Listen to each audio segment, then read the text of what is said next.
Salutations à vous, chers amis auditeurs, vous qui aimez le message, vous qui suivez, pas moi, mais Christ, parce que c'est Christ qui parle à travers moi, vous qui suivez Christ, vous qui suivez les autres orateurs, vous qui aimez le message du Christ, de l'amour de Jésus, vous qui aimez le chemin de Jésus, vous devriez savoir que le chemin de Jésus est vraiment tortueux, pas tortueux, mais vraiment resserré.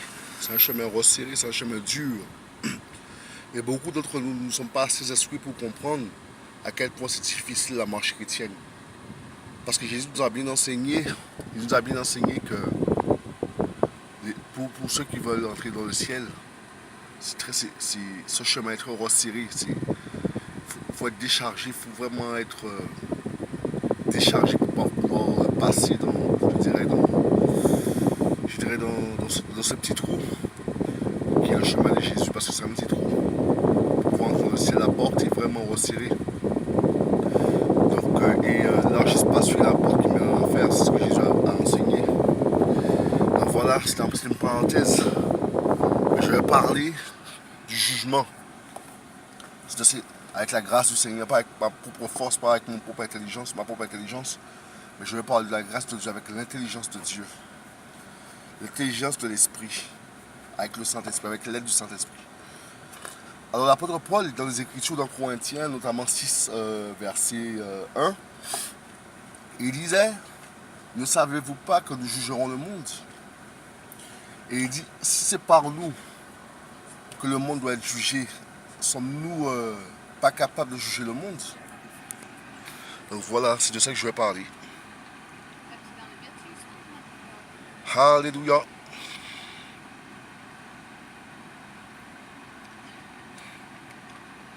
Donc frères et sœurs, le Seigneur veut que nous soyons capables de juger.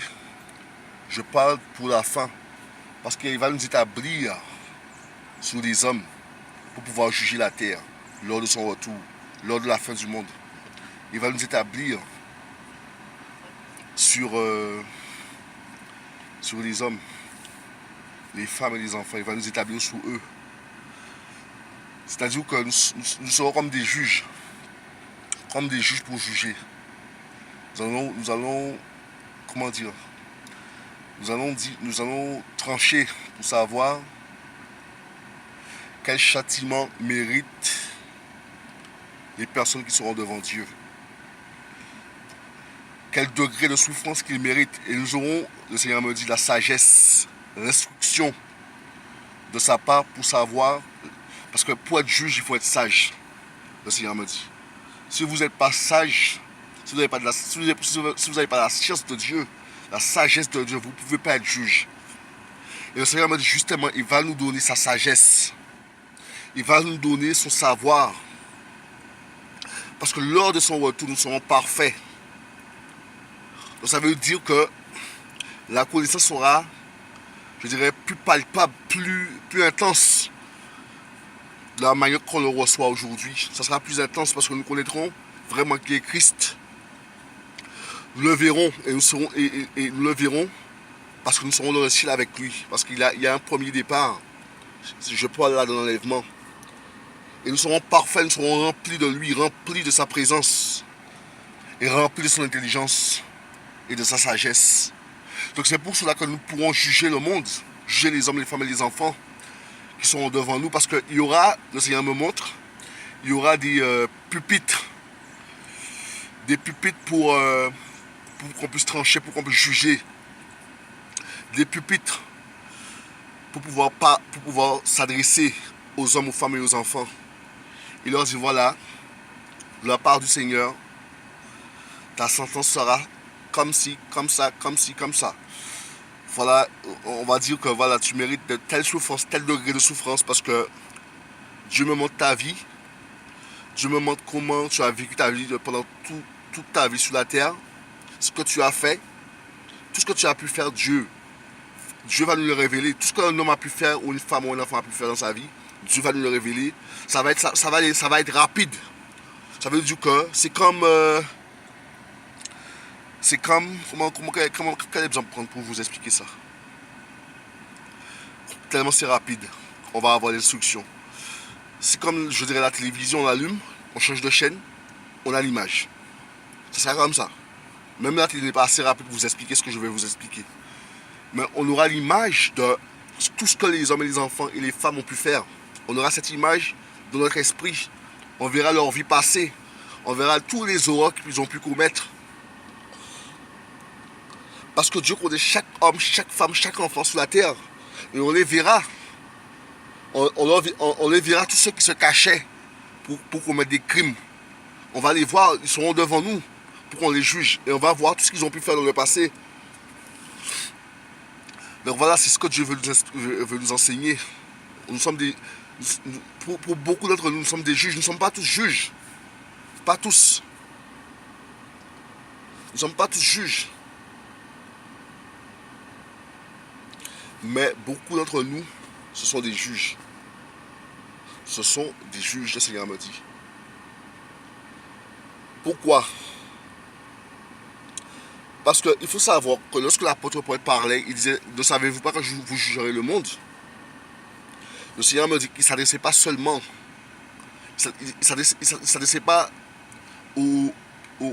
franchement, aux chrétiens qui n'ont pas de ministère, mais il s'adressait aux gens qui ont le ministère. Aux gens qui ont le ministère. Parce qu'il y a un contexte dans la parole. Si vous lisez, vous verrez qu'il y a un contexte.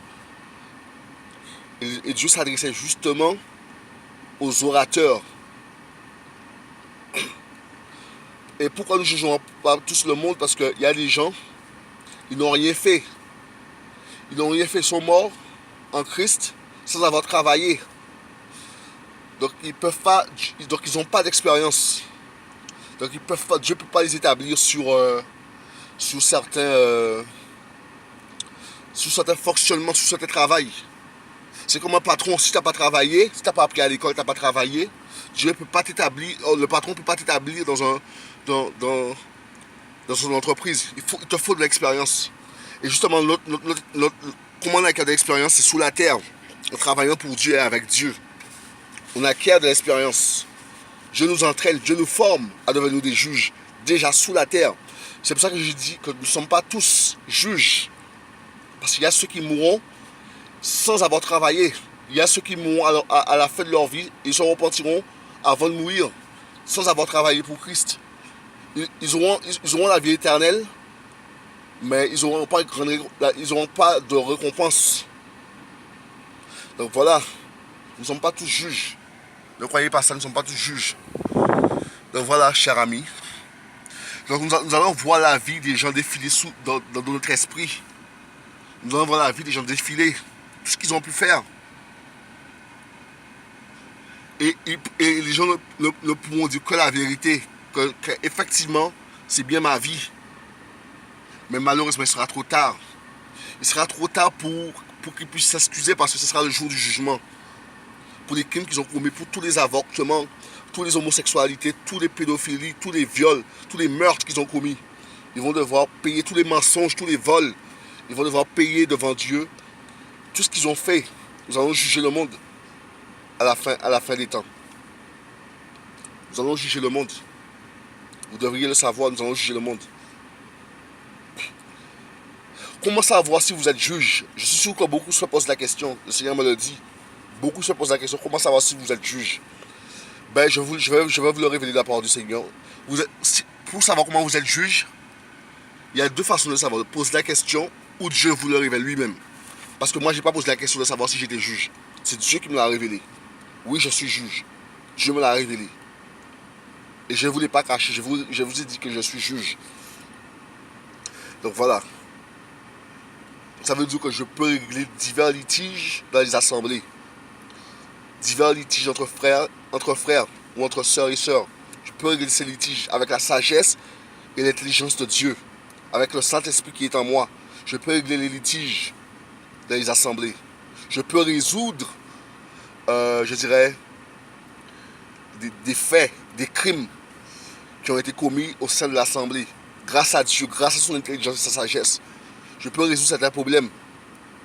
Sans forcer, parce que c'est le Seigneur qui me donne sa sagesse. Sans forcer, parce qu'on vit dans le repos. Sans forcer, sans chercher à à fouiller dans la vie de la personne. Dieu me le révèle à l'instant même. Que un tel, par exemple, un criminel, un tel fait ci, un tel fait ça. Nous sommes juges. C'est comme ça qu'on sait qu'on est juge. Parce que il suffit pas de dire qu'on est juge, mais il faut le prouver par des actes. Parce que si le Seigneur t'a établi juge, tu vas pouvoir faire la démonstration déjà sous la terre. Vous comprenez? Donc voilà, nous jugerons le monde. Le monde sera jugé par nous. Et aussi l'apôtre Paul dit, nous jugerons les anges. Il parle là de Lucifer, les démons. On va les juger. Mais par contre, eux, leur jugement sera sévère. Sera très sévère dans le jugement. Parce qu'ils ont commis beaucoup d'horreurs, ils ont poussé des gens au suicide, ils ont fait pas mal de choses horribles, les démons. Donc nous allons les juger et leur souffrance sera énorme. Mais je vous dis, frères et sœurs de la part de Dieu, pour les hommes, les femmes et les enfants qui n'ont pas accepté Jésus, qui n'ont pas fait la paix avec Dieu, Dieu ne sera pas injuste envers eux. Leur jugement, leur sentence ne sera pas pénible s'ils n'ont pas commis des crimes horribles. S'ils n'ont pas, pas un degré, un pourcentage de crimes énorme, leur jugement ne sera pas terrible. Mais par contre, ils seront loin de Dieu dans l'éternité. Loin du Créateur, loin du Tout-Puissant. Ils ne seront pas dans son royaume avec lui, ils seront en enfer. Mais avec un degré de souffrance. Je prends un exemple. Pour un délit de fuite. C'est un exemple, hein? Comme sous la terre. Il y a certains crimes. Par exemple, un vol d'argent. Ou une plantation d'herbe. Je prends un exemple. Hein? Je ne connais pas vraiment les lois de ce monde. Mais par exemple, on vous donne 5 ans de prison. Par exemple, pour menace. Ou 10 ans. La loi est juste. Ben, Dieu aussi est juste. Dieu va pas te faire prendre, par exemple, 100 ans alors que tu mérites 1 an. Il ne va pas faire ça, il n'est pas injuste. Dieu va juger les gens justement, de manière juste. Il ne va pas juger les gens trop sévèrement. Il va simplement juger Satan sévèrement. Mais les gens injustes, les gens qui ont commis des crimes comme les terroristes, qui ont tué les gens, ils vont être servis sévèrement, le Seigneur me dit. Sévèrement.